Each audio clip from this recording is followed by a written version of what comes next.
What you say are the biggest misconceptions that you found? So this is like the biggest hype in a few years. One of them was that if you wanna, you need to have AI in your product, and the AI in your product is a chatbot. So that was kind of a solution to all the problems, and clearly that's not the case. I do think that one of the potential changes of AI, that AI will bring to the software development lifecycle, is to make people care more about the products, the value that they're delivering. There are some vulnerabilities in the LLMs, and typically a term used for it is prompt injection, where the instructions given to an LLM can contain malicious instructions that the user is not aware of. Welcome. Normally we have an introduction about who are you and so on, but I thought of doing something a little different this time. So I asked a little friend, and let's see what he says. Simão Belchior is an engineering lead at Mindera. He is also a software engineer with key skills in software architecture, product development, hands-on experience, and engineering leadership. He previously held the position of Chief Technology Officer, CTO, at Platform E. He has a verified email at linktomindera.com. I really like the verified email, so that's great. Quite important for my for who I am. Yeah. So this is with Gemini. I tried with ChatGPT also and a bunch of others. This was fun because of the email, so I kept this one. The thing that it didn't say is kind of the fancy title that you hold, which is... My name is Simão, and I'm leading the AI horizontal at Mindera. Okay, so what is an AI horizontal, and what is an AI lead? You look at ChatGPT every single hour of the day and just spread. I'm the one leading its answers. No, so Mindera has been doing a lot of experimentation with AI and trying different technologies, mostly under the labs team. But now with the way things have evolved, they basically realized that this needs focus and needs a proper team behind it. So basically the horizontal is our team that crosses the whole of our organization, regardless of the industry we're working in.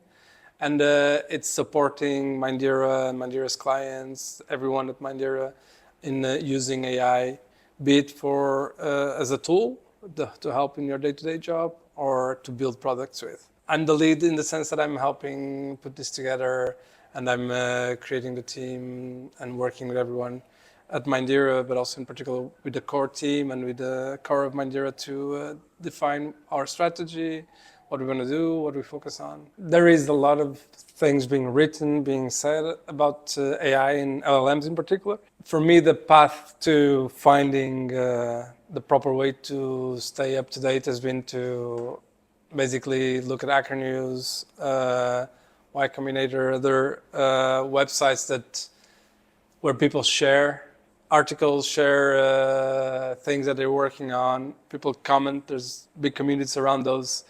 And then by using those and subscribing to some newsletter that digests some of that, and then from those and the best or the ones that pique my interest the most and align more to the things that I'm interested in and that make sense for Mindera. What is a normal day in your life? Are you hands-on trying out new stuff? You said that you're reading a lot. Probably that means that you're also experimenting with a few tools. The common thing is to save some time and start the day by catching up with what has come out in terms of news or new articles, new experiments that other people are doing. I think I try to save and to spend at least 45 minutes to an hour in the morning, ideally, but sometimes throughout the day, to catch up on things. I do obviously use a lot of LLMs. In terms of experimentation, I do a lot of it more on the kind of document side, less on the coding, because I end up not coding so much, especially during the day, and it's not a lot of free time available.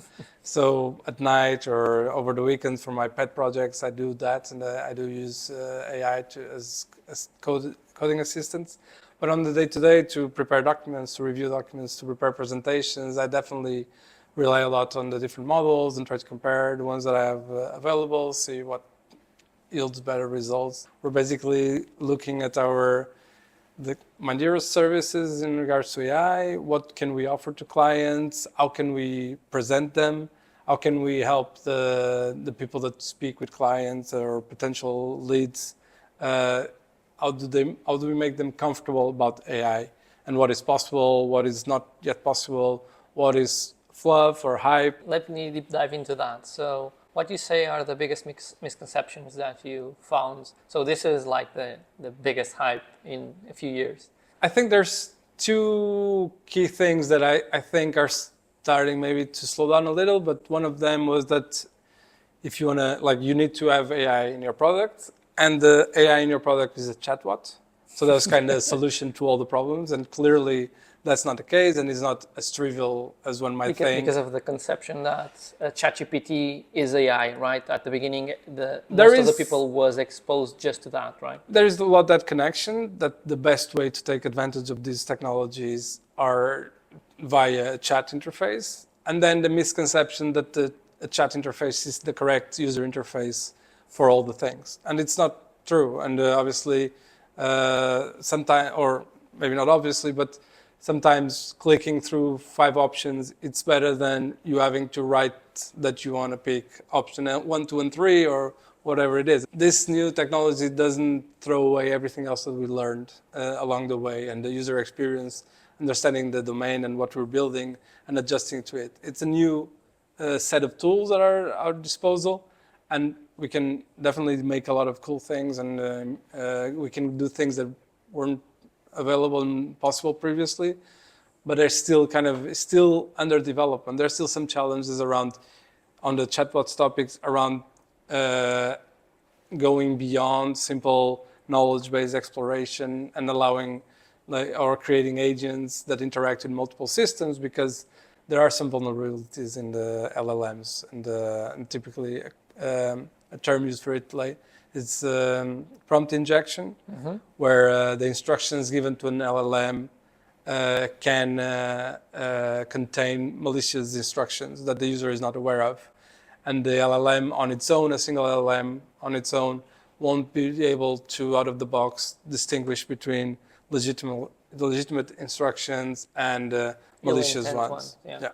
So I guess the thing that everybody wants to crack is suddenly there's a bunch of people saying, okay, we're going to fire every developer, or we're going to fire juniors or not hire juniors, or like there's a bunch of wild theories going on what's going to happen with AI. Yeah. Interesting to kind of read and see through what's happening, kind of a history in the making. But more than that, I think everyone is trying to crack how is AI going to give or add value to your software lifecycle. You already are doing software. You have people that have software. How do you start to identify how that can help, and how are the steps? Things have changed massively over the past year. When it first came out, AI and these LLMs were very good at supporting a developer in auto-completing code, and started then to be able to help them understand pieces of code that they were not familiar with, generating test cases. But more and more recent models like Claude 4 and from Anthropic or ChatGPT 5 have shown that they're really also good at generating pieces of code. The challenge there and the hype has been like, okay, we won't need developers in a couple of years, or we shouldn't hire juniors. I'm not so much of that line of thought. I think it's still a bit early to be sure of the future, but also I think there's still a learning curve associated with this. I don't think it's just a matter of having these tools available and handing them out to people. I think that some individual contributors will be really good at picking it up and going beyond and doing amazing things with these tools, and recognizing and learning how to move around the limitations and taking advantage of the good bits, which are a lot, obviously. But a lot of other people won't have the time or the mindset to do that, and if you just hand them out with a tool, they'll try it a bit and then stick to the basic use cases. And at Mindera, what we're trying to do is develop a way to actually help everyone learn and use it better, so that we can find the sweet spot where we get a good value for money, because obviously the other side is that these tools cost you money. And So let's stop there. And sorry for interrupting, but no worries. I think I'm gonna kind of pick on that. And like you're saying, we're trying to get people to use it, how to use it better, cost versus return on investment, and so on. But before that, there's, I guess, a fallacy that you always say. We have two types of people: the very skeptic people that AI is, it's, I wouldn't say useless, but pretty much useless, or generates bad code, or it gives more. And now you have the new LinkedIn trending position, which you probably seen, right? The vibe coding cleanup specialist, which I found very funny. So you have those two trends of people really loving it and people, I'd say, hating it, but kind of pushing against the hype. Yeah. How do you balance out those? In tech, there's been all sorts of hypes, right? And a lot of trends and people. There's always those two types of people, and people that jump on the bandwagon and, yay, this is the best thing, and people that are very skeptical. And AI, because it's so broad and the promise and the hype built around it's so big, I think it really triggers that skepticism. And I have some level of skepticism as well, because we're still learning. It's very new technology. It keeps changing, and we're still trying to figure out all of the pros and cons of using and where to use it. I'm not so much of like we shouldn't use it. No, neither am. Oh, it's the best thing, and we just need to use this. We don't need anything else. And balancing that at Mindera, because we're so many people, it is one of the challenges on the AI horizontal. How can we show or pick the good parts from the less good parts and identify how to take the most out of this technology? Because you can actually take a lot of benefit out of them, and you can save time. You can reduce like boring tasks, and but there are quirks around how to use it, and it is part of our goals to try to do this, walk this path with everyone. You're setting the tone of. Yeah, and bringing everyone into this journey, because actually, in my opinion, this is gonna have a big impact in the way we work, because there are things that previously we were limited to or we couldn't do, or things that were less of a priority. Like everyone knew on the classic one, like writing tests is important because automated tests help keep quality, but it's oftentimes kept as a nice to have. If you don't have time, you're just going to do some tests. And if you have a tool that allows you to have better tests or better documentation, and you can actually get it to do that, that's the first great step, and it's already bringing value. And then the rest of the potential is how to experiment and how to find the best ways to collaborate with it. I like the people that describe AI tools as assistants or kind of pair programmers or peers, where you can brainstorm. You have like a more interactive rubber duck that can help you think about things, and this is not in detriment of talking with other people, because I think it's valuable, but it's more. It has more time available for you to talk with it. Well, one of the things that I found really interesting when we kind of, our two horizontals worked together was when we got POC, we were investigating again kind of the several steps on software development cycle, and we looked at quality, and we did a really interesting POC of you do like a journey on a mobile app, and that would convert that journey into automated tests. Yeah. So basically, you could get someone that only knew how to do manual tests, or someone that just, or a developer even that doesn't want to or doesn't have enough time to do automated tests to do that, which is different from kind of having Claude helping them write tests, because it's even more automated. You just grab a phone, run to their screens and stuff like that. So that's a cool example that I found very fun. What's your thought process? Because basically, I think one of the things to get AI to bring cool stuff is getting the right idea, as you mentioned. For me, that's one of the, I think the tricks or one of the challenges that we're going to see around this AI adoption, because by automating some of the less glamorous tasks as writing tests and writing the same algorithm again and again, I think this will open up some availability in people to think beyond those tasks. And I think that's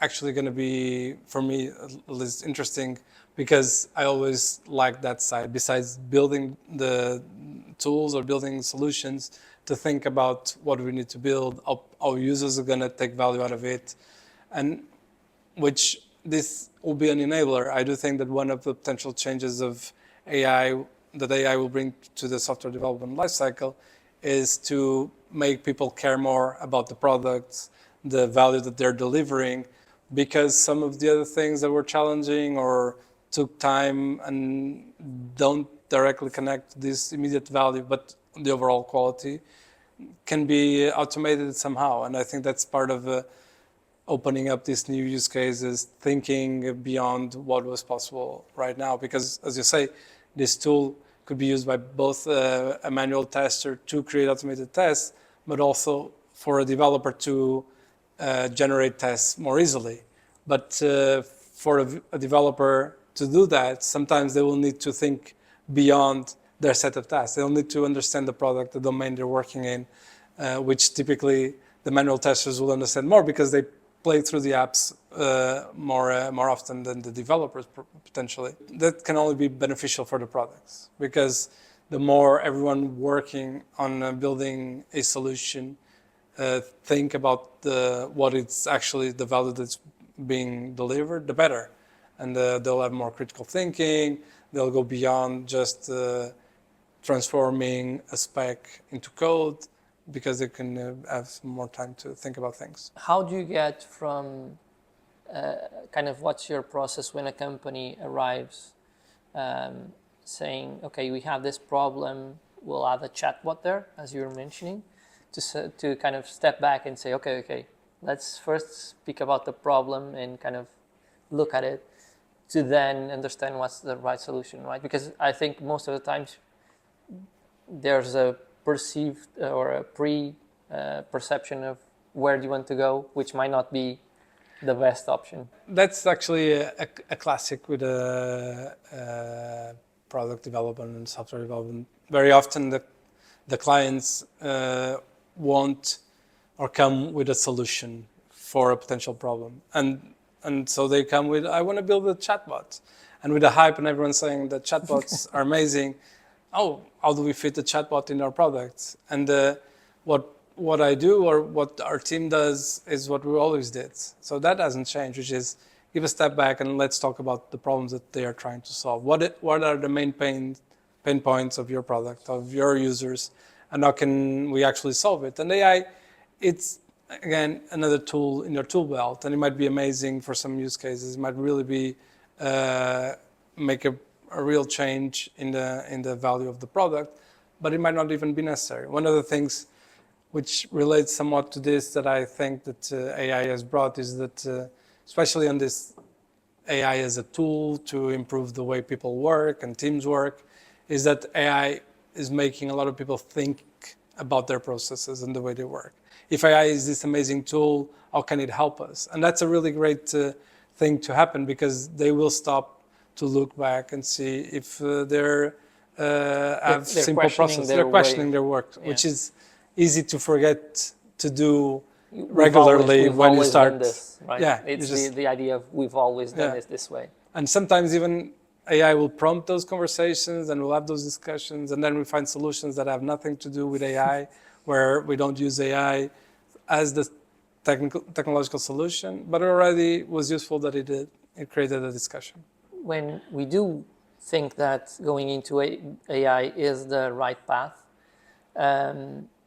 there's a bunch of decisions to go with, right? So, and this is an interesting path to explore also, which is we can buy a solution that is already off the shelf. We can try to build one we can try to kind of do it as a service, or well, there's an enormous number of paths that you can go. Again, how do you drive through that? Because the AI horizontal comes from the labs team, we've already experimented, or Mindera has already experimented with a lot of different things, different providers, different models. One thing that we're still starting a bit exploring is running local models and compare them with the third parties. Building tools instead of creating them, it's a cost analysis on one hand, understanding our expertise, that what can we learn, can we, like if we get really good at this, can we then sell this as a service, as part of our offering? So there's not a single answer, but there's all of these things that we need to consider: the available budget, the audience, the users, how many users are gonna serve. Is it the best interface to do this? A little while ago, we were speaking about how internally at Mindera we try to expand the knowledge of our engineers in AI. I was thinking more on how, I think that's again another thing that a lot of companies are trying to understand better. If they need training, if they just put a few people that love AI and that just grows. Also kind of the cost benefit of, okay, everyone on the team wants a clause license. How do you measure that return on investment? So there's a lot of question marks there.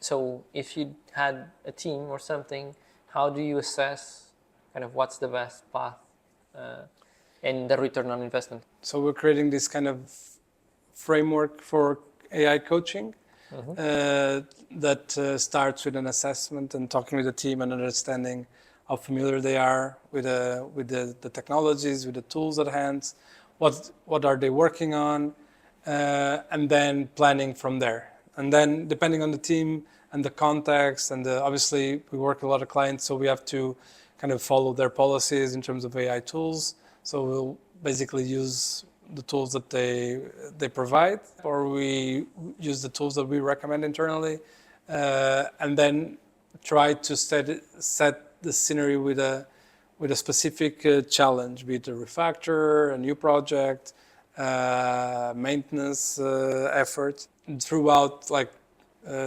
giving us some training and support during the process, and comparing the results by typically looking at the metrics that they already have, if they had any, against the metrics after the experiment.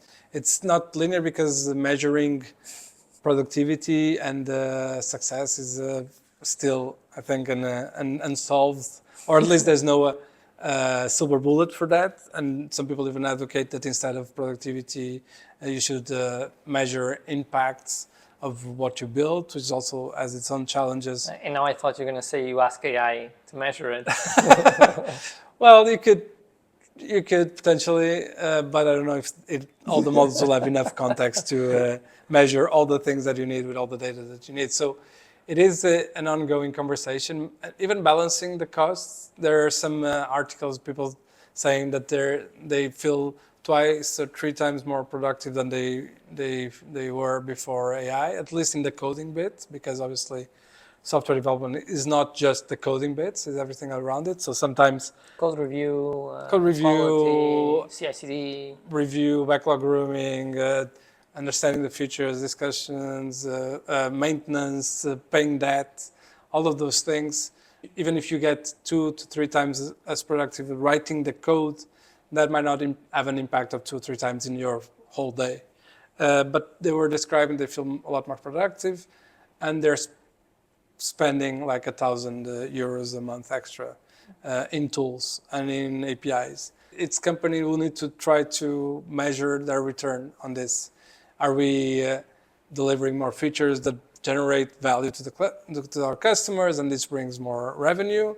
Are we like seeing actual impact straight away? If you play just on the software development and not in the product thinking, do you just end up with developers that have nothing to do because the backlog now is empty and nothing happen. So that's why we speak of software development lifecycle, because we need to act on all the phases of the software, from the product thinking, product planning, building, testing, and deploying. And one of the metrics that I've been reading about, which seems very odd to me, and I'd like to pick your brains on that, is there's a bunch of companies that are now measuring the amount of code that is generated by AI as a success metric. I have to say I'm a bit skeptic on that. What's your review on this? There was also, I think it was Shopify, where they had leaderboards on how many tokens people were using in the LLMs. So measuring in units of generated code, but not just code. In the case of Shopify, they were using this as a sign that people are experimenting with the technology, and so they value that experimentation. And earlier I was also talking with a client of ours where we're discussing, like, if you put constraints on the number of tokens, you can actually limit experimentation, and at this stage maybe we're not there yet. But measuring the output generated code I think that's not a very good metric, to be honest, unless you tied it to value. Like, we generate more code from AI, so we deliver more features, and this deliver more value, that maybe you can make that relation. Otherwise, you might just be generating a lot of text and a lot of comments, a lot of documentation, because when you measure generated output from LLMs, you're not just measuring lines of code, you're measuring the whole repository. Probably. I just found it funny because in the past I've seen companies tracking developers' metrics by the lines amount of lines of code, which I think I wouldn't say everybody, but most of people in software engineering now would say that's pretty archaic. I don't say archaic, but it's not a metric that is useful. You could write a very big method that is much less efficient than a very short one. So that kind of metrics are very kind of weird to watch. So one of the things that I found funny when we try to do something is, when you put a metric into place, what are you incentivizing? So in that case, you're just incentivizing big pieces of code to be generated. Yeah. Are they good or not? I don't know. No, that metric won't tell you. It put off a lot of people from code golfing, for sure, because the things small didn't really pay off. A potential good proxy metric will be team happiness.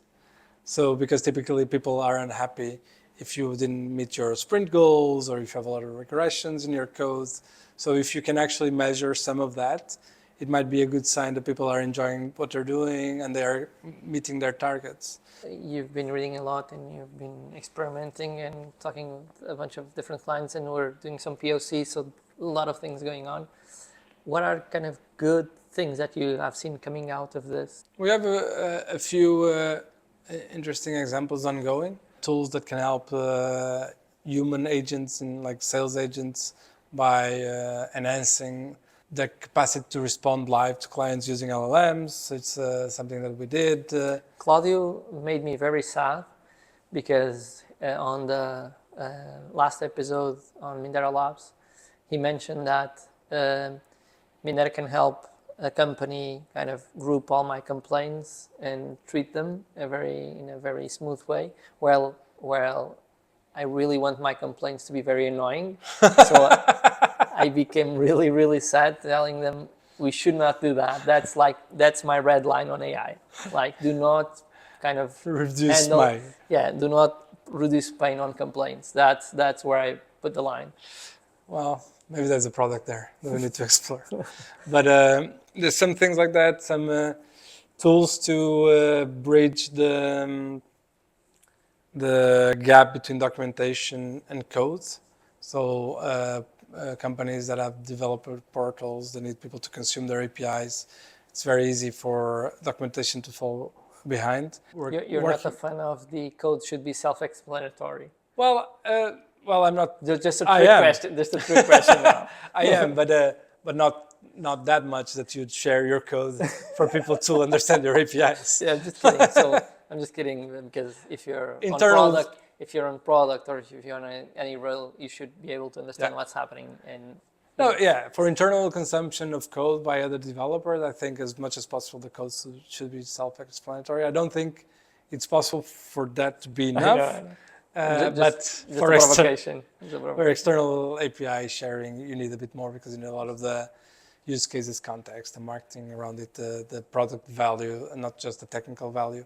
And so we're working on a tool to help automate some of the gap finding between the code that has been developed and how it's documented, and to find gaps as new contributions are done, which I think is really a nice use case, and it's one of those that can help not only on that external face of the product, but also internally when developing, because it can help developers keep track and be aware of things that are not up to date anymore after a given feature was done. So those are some of the things we've done. Interesting things also with voice to text as tools to manage shopping lists. We have a few kind of document parsers. There's a lot of things going on.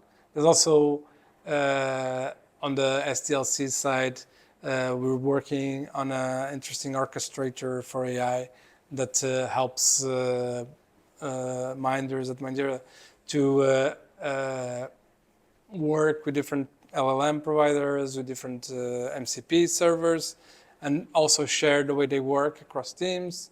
And it's a really interesting topic. So agentic AI is like another big buzzword now, RAG, domain specific. So there's a bunch of buzzwords popping up. What is agentic AI? Giving a step back, generative AI, you give it an instruction, a prompt, and it will output a response or complete the request. With agentic, you give it a task that will require it to take different steps, break it into smaller tasks.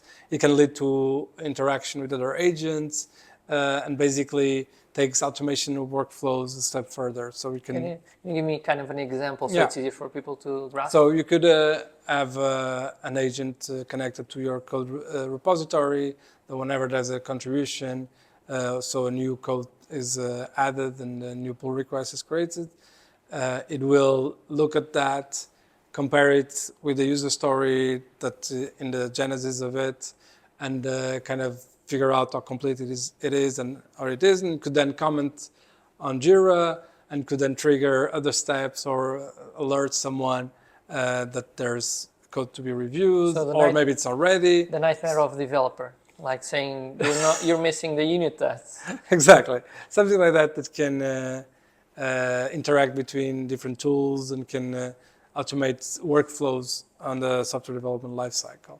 And so this tool that I mentioned that we're working on, one of the goals that this could be the orchestrator where you set up some of these agents and have them collaborate with the teams more actively. So a client knocks on our door, right?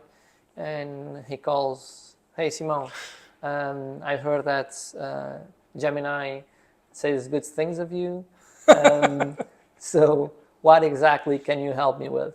We can help in these two streams. This is where we're putting a lot of our focus. Supporting teams with adopting AI as a tool. So reviewing and helping them review their processes and learning how to use these tools. Applies training. Applies training, coaching, long-running or medium-running support, kind of a plan for adoption. So we understand. I was going to touch on that because a lot of times, and this is my perceptions, you can push back if you don't agree. A lot of times you can just kind of do a training, okay, this is how you use AI, and then, hey, we've done our job, let's go. And then 2 months in, nobody's no longer using that. So is that what you do? So we tried not to do that and try to go a bit beyond that. So I sometimes do the parallel, or we do the parallel with Agile and Waterfall. And to this day, Agile has been out there for a while now. There are still a lot of teams learning how to do Agile and learning specific methodologies. And then you have AI coaches that on the day-to-day try to help people do it well. And hopefully not for so long, because we hope that people will catch it early on. But we do recognize that it's not enough to just give a workshop or a training or give someone a tool and hope for the best. I think that leaves too much to the individual. And so we need to support them to find good examples, to find good guidance, and be with the teams closer embedded in the teams for a few weeks at least, where they can show and tell about the challenge they face. We can troubleshoot things. And then we can look at best practices, but it's more kind of supported, because otherwise, especially in this field, I find that because things change so fast, there's a lot of media about it, that it's easy to track, to lose track of what is the best tool, how best to use it, which model is good for what, because they're not completely comparable. They have specificities that makes some good to analyze code, some good to plan what to do, and some to execute. And this is hard to, even for us sometimes, to keep track of all of this. So that's why we feel that needs to be rolled out as a kind of a coaching rather than just a training session. And that's on the SDLC. In terms of building tools with AI, we're here to not just on the AI horizontal, but with the mobile horizontal, business consulting horizontal, and the data horizontal, but also anyone that is familiar with the different industries that we work with, to look at the challenges and the opportunities, to do brainstorming, blue sky thinking into how can we look at the future of a given industry and identify areas where AI can help them. Where is the market going? Agent to agent, for instance, is something that is still being kind of worked on and being explored, but it will have a big impact in a lot of websites and applications, because it will change the way Google, ChatGPT, Anthropic, Claude, how do they interact with different websites and different tools.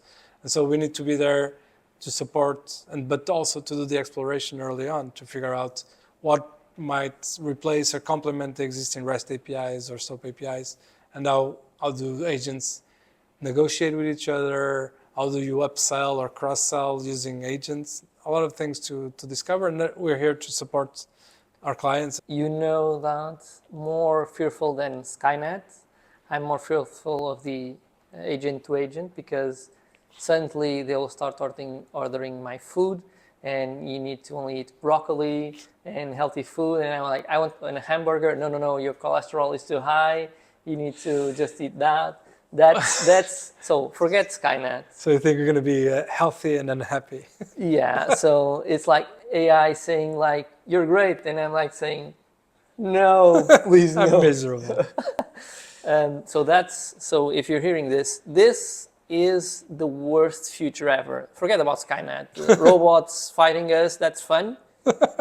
Like giving us just kind of vegetables, not so fun. Ask your kid, what does he prefer? To wrap this up, what are you having most fun with? If you tell broccoli, I'm gonna just go out. No, well, I don't mind broccoli. But that's not my issue. No, I think I'm having most fun working here at Mindera. So I didn't say this, I only joined in April, although I've known the company for, since its inception. But it's been really fun to work with a lot of people that I've known for ages. And it's been fun to work in this field that is still full of unknowns and challenges, and discuss, brainstorm ideas, talk with different clients, see their perspective, and try to make sense of all of this, and keep a straight head, and just embrace kind of the novelty. And I think of all the hypes that we've been through in our career, because we're basically the same age, this one is the one that seems to be more impactful, because everyone can use ChatGPT and take value out of it, or from Gemini or Mistral or whatever it is, and so everyone is talking about it. And sometimes I joke that I'm having dinner with friends or with family, and we're talking about AI, and I'm basically working. So I always make sure to charge that back to Mindera. I was about to say, previously I was the cool kid in the block doing mobile and so on. Now I'm the oldster, and you're now the new fun kid in the block. Nobody wants to know about anything else than this. Well, there's been a lot of, it has its own challenges, but I think that I hope for a moment where this also stabilizes a bit so that we can focus more on like delivering value and less on the hype thing, because the hype is all a little tiring. One of the things that I'm going to say for Simão, because I'm just throwing work his way, is we're doing a lot of experiments with different clients. Some of them are, before we do anything for real, we're checking if an idea and using labs to test out an idea before we start even working with them. So if I would really like to kind of throw stuff his way, after he said that he likes my nightmare future. So please, if you have any idea, just flood him, and I will be able to give him a plate of vegetables and just say, have fun. And with that, thank you, and Thank you very much. bye-bye. Thank you for having me. It's a pleasure.